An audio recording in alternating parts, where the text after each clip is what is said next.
अस्सलाम वालेकुम रहमतुल्लाहि व बरकातुहू। My dear students and viewers, उम्मीद है आप सब लोग खैरियत से होंगे। स्टूडेंट्स, जैसा कि आप जानते हैं कि अपने प्रीवियस लेक्चर में हमने प्रॉब्लम नंबर 16 जो है उसको डिस्कस किया था और मैंने बताया था कि प्रॉब्लम नंबर 15 और 16 जो हैं ये एक जैसी हैं। आप इजीली क्वेश्चन नंबर 15 कर सकते हैं।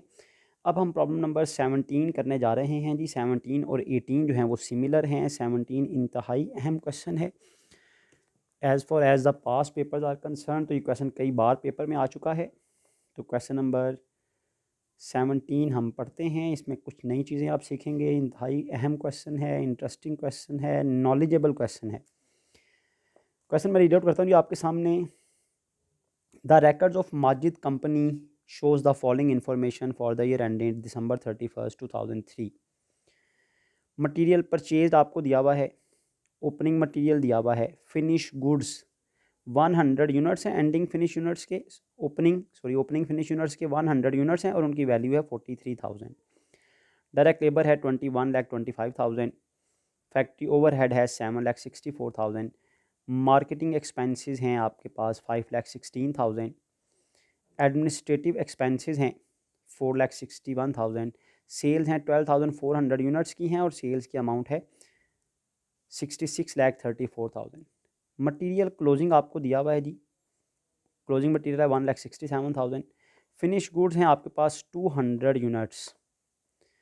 फिनिश गुड्स हैं 200 यूनिट्स। आगे मैंने ना मार्कर के साथ इसको इस वजह से डिसअपियर किया है कि एक्चुअली जो क्वेश्चन में ये मिस्टेक है कि आपको ये 395 पर यूनिट कॉस्ट गिवन है, ये हमें गिवन नहीं होनी चाहिए।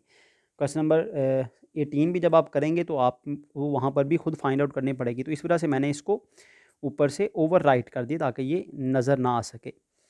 हम इसको खुद कैलकुलेट करेंगे। No unfinished work in hand. Unfinished मतलब वर्क इन प्रोसेस कोई भी नहीं है, एंडिंग वर्क इन प्रोसेस नहीं है। ओपनिंग भी हमने देखा, ओपनिंग भी नहीं था, एंडिंग भी उसने कहा नहीं है।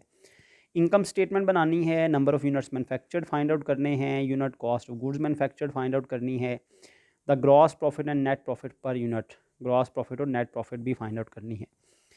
तो सबसे पहले हम क्वेश्चन में इनकम स्टेटमेंट क्योंकि बनानी है तो इनकम स्टेटमेंट का फॉर्मेट बनाते हैं।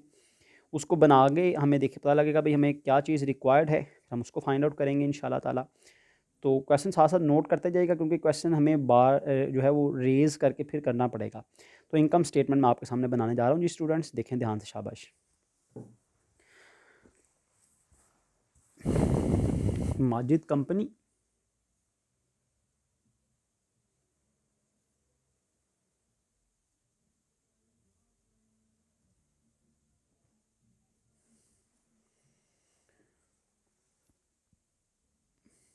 Income statement for the year ended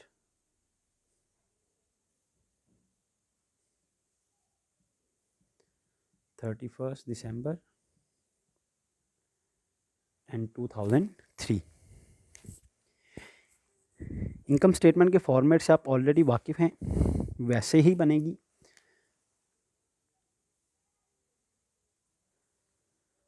आप इसमें डबल लाइन भी लगा सकते हैं, सिंगल लाइन से भी क्वेश्चन हो जाएगा, no issue.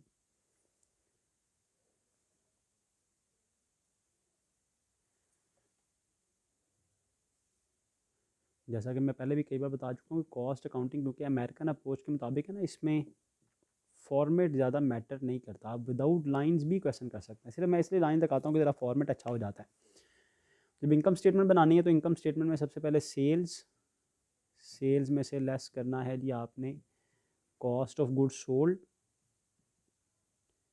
It comes gross profit, gross profit में से आपने लेस करने होते हैं ऑपरेटिंग एक्सपेंसेस,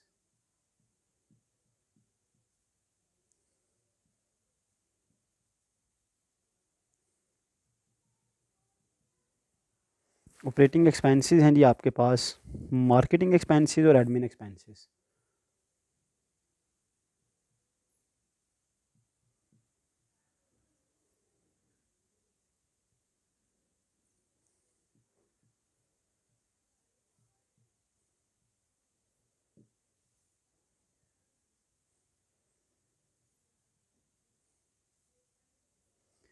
मार्केटिंग और एडमिन एक्सपेंसेस माइनस करें तो आपके पास नेट प्रॉफिट आ जाती है बिफोर इंटरेस्ट एंड टैक्स। तो यहाँ तक इनकम स्टेटमेंट बन सकेगी इस क्वेश्चन में, क्योंकि रिमेनिंग डाटा आपको गिवन नहीं है। तो सबसे पहले आपको सेल्स गिवन है जी 66,34,000। इसमें से हमने CGS माइनस करनी है, लेकिन क्वेश्चन में CGS गिवन ही नहीं है। जब CGS नहीं होगी तो ग्रॉस प्रॉफिट फाइंड आउट नहीं हो सकती। उसके बाद देखें जी मार्केटिंग एक्सपेंस। मार्केटिंग एक्सपेंस है जी आपके पास 5,16,000। फिर एडमिन एक्सपेंस है 4,61,000। इन दोनों को ऐड करें तो टोटल ऑपरेटिंग एक्सपेंस आपके पास आ जाएंगे 9,77,000। 9,77,000 ये माइनस हो जाएंगे।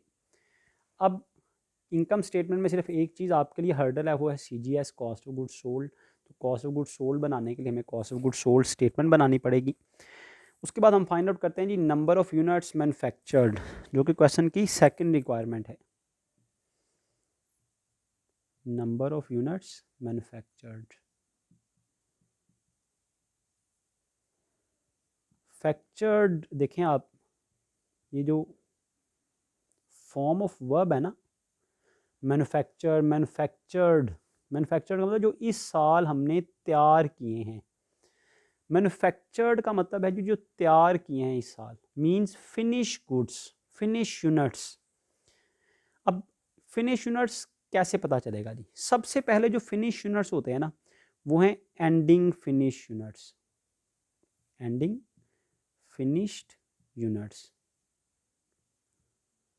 ये इस साल के तैयार करदा होते हैं, एंडिंग जो इस साल के एंड पर बच गए। इसके अलावा जितने भी यूनिट सेल हो जाते हैं, जाहिर सी बात है ये यूनिट सोल्ड भी इसी साल मैन्युफैक्चर्ड हुए होंगे। तो एंडिंग फिनिश यूनिट्स हैं जी आपके पास 200 और यूनिट सोल्ड दिए हुए हैं 12,400। ये टोटल फिनिश यूनिट्स हैं जी। ये एंडिंग बच गए, ये यूनिट सोल्ड हैं। अब मैन्युफैक्चर कितने हुए पता कैसे चलेगा? फिलहाल तो नज़र आ रहा है 12,400 और 200 मिलाकर आ जाते हैं जी 12,600। लेकिन अगर ये टोटल 12,600 है तो इसका मतलब ये सारे के सारे इस साल तैयार होने चाहिए, लेकिन नहीं, आपके पास कुछ फिनिश यूनिट्स ओपनिंग भी पड़े हुए थे। इसका मतलब ये हुआ अगर ओपनिंग फिनिश्ड यूनिट्स भी पड़े हुए थे तो इट मीन्स वो इस साल की प्रोडक्शन नहीं होगी। ओपनिंग फिनिश यूनिट्स जो हैं वो प्रीवियस ईयर की एंडिंग यूनिट्स होते हैं, प्रीवियस ईयर की प्रोडक्शन होती है। इसका मतलब है जो 12,500 यूनिट्स है ना, ये यूनिट्स मैन्युफैक्चर्ड हैं करंट ईयर के।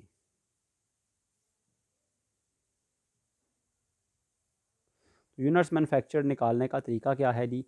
Ending finish units add units sold less opening finish units. Follow करें बात?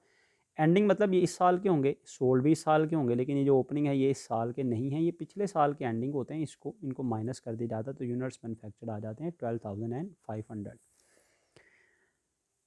होप सो आपने इसको अच्छी तरह अंडरस्टैंड कर लिया होगा जी। अब सी रिक्वायरमेंट है जी unit cost of goods manufactured find out करें। Unit cost of goods manufactured per unit cost. Unit cost मतलब पर यूनिट कॉस्ट। ये तो आपने कहा जी हमने 12,500 यूनिट मैन्युफैक्चर किए हैं। अब कहता है बताएं एक यूनिट की मैन्युफैक्चरिंग कॉस्ट कितनी है। तो पर यूनिट कॉस्ट कैलकुलेट करने का तरीका है cost of goods manufactured divided by units manufactured. मतलब जितनी कॉस्ट ऑफ गुड्स मैन्युफैक्चर्ड है, जो गुड्स मैन्युफैक्चर्ड हुए हैं उनकी जो कॉस्ट है उसको डिवाइड कर दें जितने यूनिट्स मैन्युफैक्चर्ड हुए हैं, तो एक यूनिट की कॉस्ट आ जाएगी। अब ये यूनिट्स मैन्युफैक्चर्ड तो हैं आपके पास, अभी आपने फाइंड आउट किए हैं 12,500। तो कॉस्ट ऑफ गुड्स मैन्युफैक्चर्ड कहाँ से आएगी भाई? Cost of goods manufactured find out करने के लिए आपको cost of goods manufactured and sold statement बनानी पड़ेगी।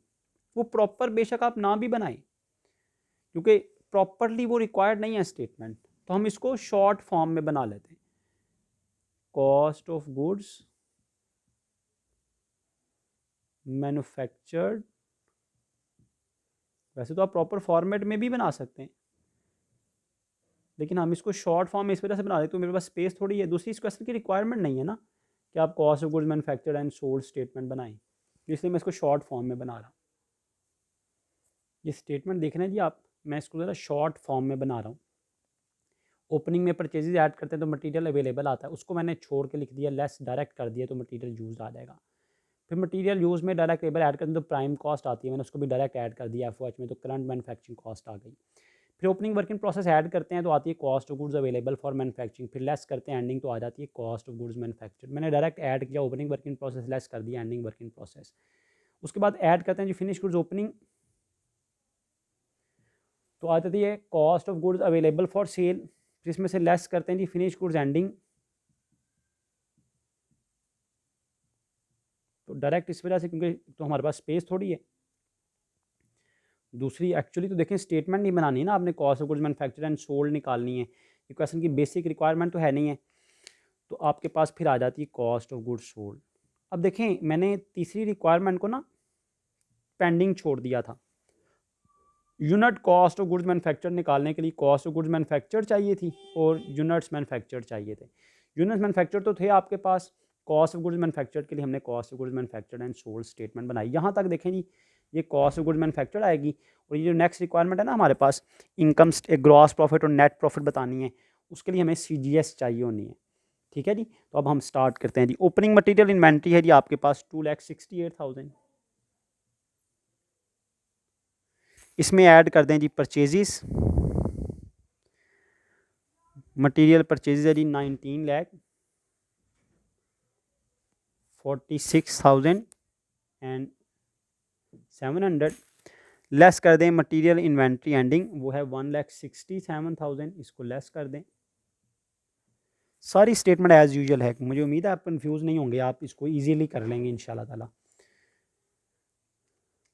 2,68,000 प्लस 19,46,700 लेस 1,67,000, तो मटेरियल यूज्ड आ जाएगा 20,47,700। अब इसमें ऐड कर देंगे जी डायरेक्ट लेबर आप, वो है 21,25,800, 21,25,800। उसमें ऐड कर दें जी factory overhead applied, factory overhead applied है जी 7,64,000, 7,64,000। इन सब को ऐड करके आपके पास आ जाएगी current manufacturing cost 20,47,700 plus 21,25,800 plus 7,64,000, तो आपके पास आ जाएगी 49,37,500, 49,37,500 आ गई करंट मैन्युफैक्चरिंग कॉस्ट। अब हम इसमें ऐड करेंगे वर्क इन प्रोसेस ओपनिंग और लेस करेंगे वर्क इन प्रोसेस एंडिंग। आप क्वेश्चन में देख लें कोई वर्क इन प्रोसेस ओपनिंग नहीं है, और एंडिंग के बारे में तो उसने क्लियरली कह दिया no unfinished work in hand, कोई फिनिश है वर्क गुड्स जो है ना एंडिंग नहीं है आपके पास, तो ना ओपनिंग फिनिश गुड्स हैं ना एंडिंग फिनिश गुड्स हैं, तो कुछ भी ऐड नहीं होगा, कुछ भी माइनस नहीं होगा, तो कॉस्ट ऑफ गुड्स मैन्युफैक्चर्ड यही आ जाएगी 49,37,500। कॉस्ट ऑफ गुड्स मैन्युफैक्चर्ड आ गई। अब देखें ये रिक्वायरमेंट आपकी इजीली सॉल्व हो सकती है। ये जो 49,37,500 है ना कॉस्ट ऑफ गुड्स मैन्युफैक्चर्ड, इसको यूनिट्स मैन्युफैक्चर्ड पर डिवाइड करें, आप देखेंगे कि ये आ जाएगा 395। ये एक यूनिट जो आपने मैन्युफैक्चर्ड किया है ना, तैयार किया है, फिनिश किया है, उसकी कॉस्ट है। ये वही कॉस्ट है जिसके ऊपर मैंने मार्कर से इसको ओवरराइट कर दिया था। ये 395 जो है ना यहाँ पर गिवन है, बेशक आप देख लें, ये हमने खुद फाइंड आउट कर लेना इस तरह से, क्योंकि ये रिक्वायरमेंट भी है आपकी क्वेश्चन की। अब हम आगे अगर चलें तो हमें ऐड करनी है finish goods opening. Finish goods opening आपको गिवन है 43,000, 43,000 फिनिश गुड्स ओपनिंग गिवन है, ठीक है जी। अब इसमें से लेस करनी है फिनिश गुड्स एंडिंग, ठीक है जी। फिनिश गुड्स एंडिंग कैसे निकालनी है जी, ये भी देख लें, बड़ा सिंपल है जी, आपको आना चाहिए। फिनिश गुड्स एंडिंग,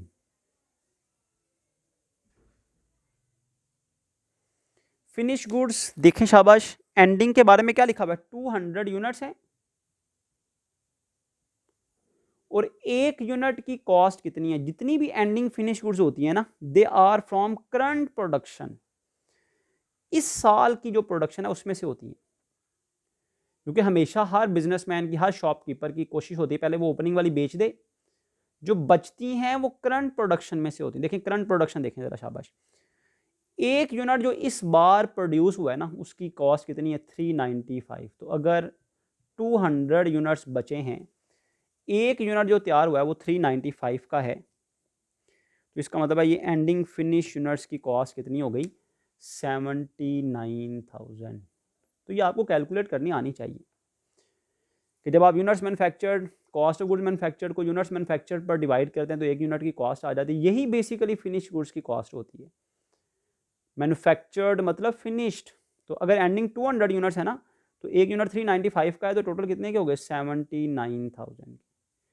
ये अगर हम लेस कर दें फिनिश गुड्स एंडिंग, तो आपके पास कॉस्ट ऑफ गुड्स सोल्ड आ जाती है। तो 49,37,500 में ऐड करें 43,000 और लेस कर दें 79,000, तो आपके पास कॉस्ट आ जाएगी 49 लाख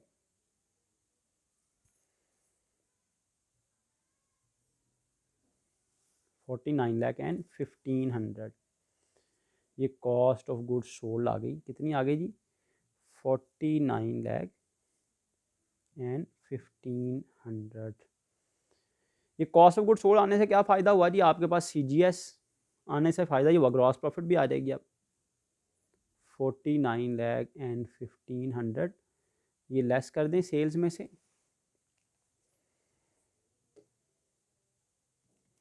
66,34,000 में से माइनस कर दें इसे, तो आपके पास आ जाएगा जी 17,32,500।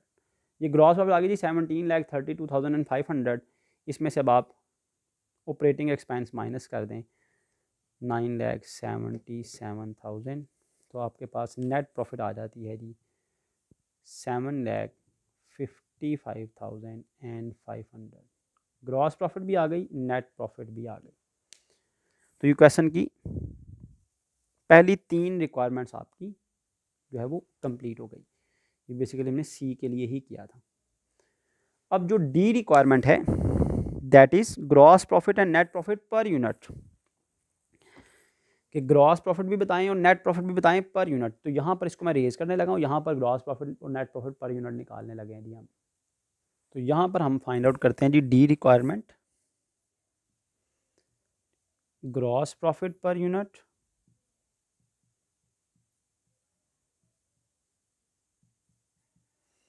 और net profit per unit.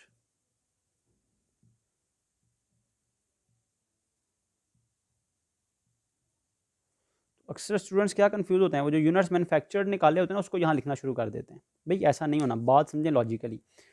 Gross profit per unit या नेट प्रॉफिट पर यूनिट, इसका फॉर्मूला है जी gross profit over units. Units कौन से भाई, प्रॉफिट किस पर आती है, प्रॉफिट आती है यूनिट्स सोल्ड पर, मैन्युफैक्चर्ड पर नहीं। जो नेट प्रॉफिट आप अर्न करते हैं वो भी यूनिट सोल्ड पर आती है।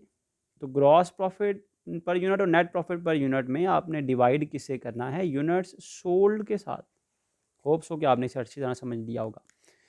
तो ग्रॉस प्रॉफिट है जी आपकी 17,32,500, इसको भी डिवाइड कर दें यूनिट सोल्ड पर। यूनिट सोल्ड कितने हैं 12,400 गिवन है, देखें आपको सेल्स के साथ ब्रैकेट में लिखा हुआ है यूनिट सोल्ड 12,400। अब नेट प्रॉफिट है 7,55,500, इसको भी यूनिट सोल्ड पर डिवाइड करना है, दैट इज 12,400। डिवाइड करेंगे तो अब आपके पास क्या आ जाएगी, ग्रॉस प्रॉफिट पर यूनिट भी आ जाएगी और नेट प्रॉफिट पर यूनिट भी आ जाएगी।